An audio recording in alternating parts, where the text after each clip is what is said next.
Hello everyone, welcome back to Black in Canada TV. My name is Ricardo Mcclain, and today we're joined in the Hangout by two very awesome people. The first one is Shireen Barsoom, and she's director of the film Color Me, and you can see more about that at colormescreening.com. The other person joining us in the Hangout today is the star of Color Me, that explores race with young teenagers here in Toronto. His name is Anthony Mcclain, and he joins us from a Starbucks near you. Welcome, Anthony. So, Shireen, tell me about this. We have a screening coming up on February 21st, 2014, and this film was first shot in, 2009? Yeah, we started shooting in 2009. And why is this the screening that you're doing now? Why is this the last one that you're going to be putting on? Well, we've had a really successful few years with Color Me. It's broadcast on television. We've sold DVDs.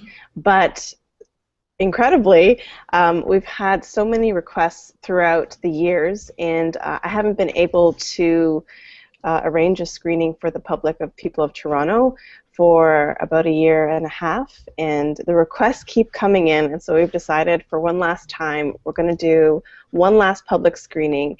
And a public screening is different than a broadcast or buying a DVD because you have a shared experience of watching something with a lot of different people, and you get to also get in conversation with people like Anthony, and we're going to reunite all the kids who aren't kids anymore.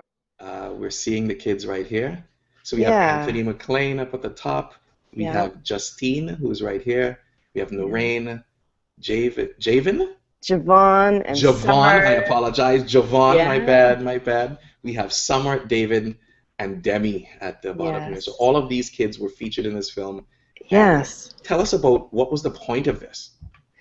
Of Color Me. So Color Me began when Anthony called me up one day and said, I need to talk to you about something.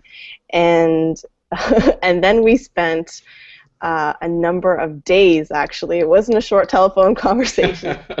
A number of days talking about what was really heavy on his heart. And this thing that he's been carrying around for years that he needed to get out, and he needed to get it out more than just getting up and talking in front of, a bunch of kids at school, which is what Anthony does day to day. He speaks to kids in auditorium. He wanted this to be a story that could reach the masses. And what was that story, Anthony? I know you're on mute. Tell us what that was like. What was that conversation? Yes. It came from a question that's been in my mind since I was a kid, and it's a question that is, what does it mean to be black? So I grew up in an all-white neighborhood. Well, there was one black guy, but then I left.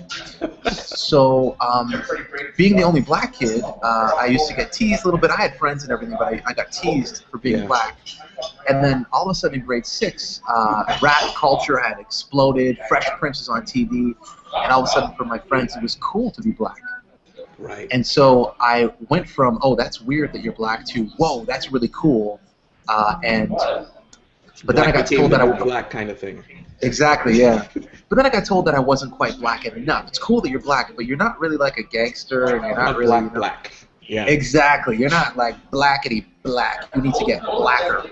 Right. So ever since then, I've just wondered, well, what does it mean to be black? And when people say, I'm not black enough, what does that mean? What are they getting at? Is that a valid statement? Are there some black people who are more authentically black? So that's what it intrigued me, and still does to this day. And that's what this film explores. Sweet. That's a huge topic to take on. I know it's something most people don't even begin to explore or even consider in their life. What made you want to take that question? Because that's the question that scares me. And there's something about that. I've heard a lot of people say, do what scares you, lean into that thing that scares you. Yeah. And that's the question that kept on haunting me. And I really felt like this is what I need to target. So, yeah. Do you answer the question in the film? Do you get to it? I do answer the question in the film, but today I disagree with the answer that I give in the film. Oh, that is good. And you're going to be live at the screening on the 21st. Not only can people see the film, but they'll be able to get both answers and even have more questions for you about what is black. Now, in doing this, I'm sure you did a bunch of research. Like, what stuck out in your mind most when researching black? Yeah, absolutely. What stuck out of my mind the most, as I read just throughout Black history, and starting in Africa, because Black history does not start with slavery. Thank you very much.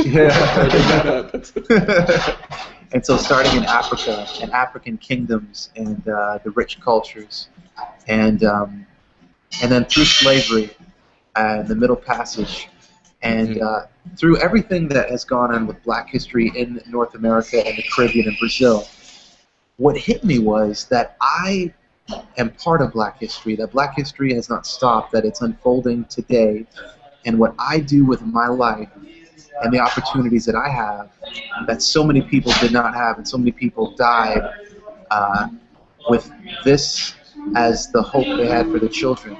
My reality that I can sit in a coffee shop and no one's going to bother me, and I can go to, hopefully, because I know it happens, I can go to college, and even though we still encounter racism, the opportunities that we have today are a dream that people died to give us. And I know we still have a long way to go, but I realize that I am Black history still unfolding today, and what I do with my life or what I don't do with my life is part of that story. So this is definitely going to be something we want to talk about again on a future episode of Black in Canada. But Shireen, tell us again where people can see the film, what time, and most importantly, where they can buy tickets, because for sure this event is going to sell out. I know ticket sales are going well right now, so share with us the information. It's February 21st. It's a Friday? Yes, so it's next Friday from today. February the 21st, you can get your tickets on colormescreening.com. You can purchase them online. They will also be available at the door, but for more. we don't recommend the door. It's so if you want to take a risk, and also I'm not sure if there'll be seats left at the door, but colormescreening.com, and all the information about where to go. There's a map there, and you can get the tickets emailed straight to you. Everything is online, so it's really easy. Brilliant. And we'll put a link to that below this video so that you can go right there and just click it and go buy the tickets right away. So thank you so much, Shireen, for being with us today, and Anthony. And I really look forward to not only seeing both of you at the screening on Friday the 21st, but also seeing all of the other people who are in the film. They'll also be there, all the students who are coming back after 4 years, and they'll be sharing their experience of what they have learned since then and what life has been like. And it's truly one of my favorite films of all time. I highly recommend everyone go and see it. This will be the last time that Shireen will be putting this on publicly, so grab this opportunity, buy those tickets. And that's it from Black in Canada this week, and we'll see you next time. Not wrong with big bros. It's a short bet.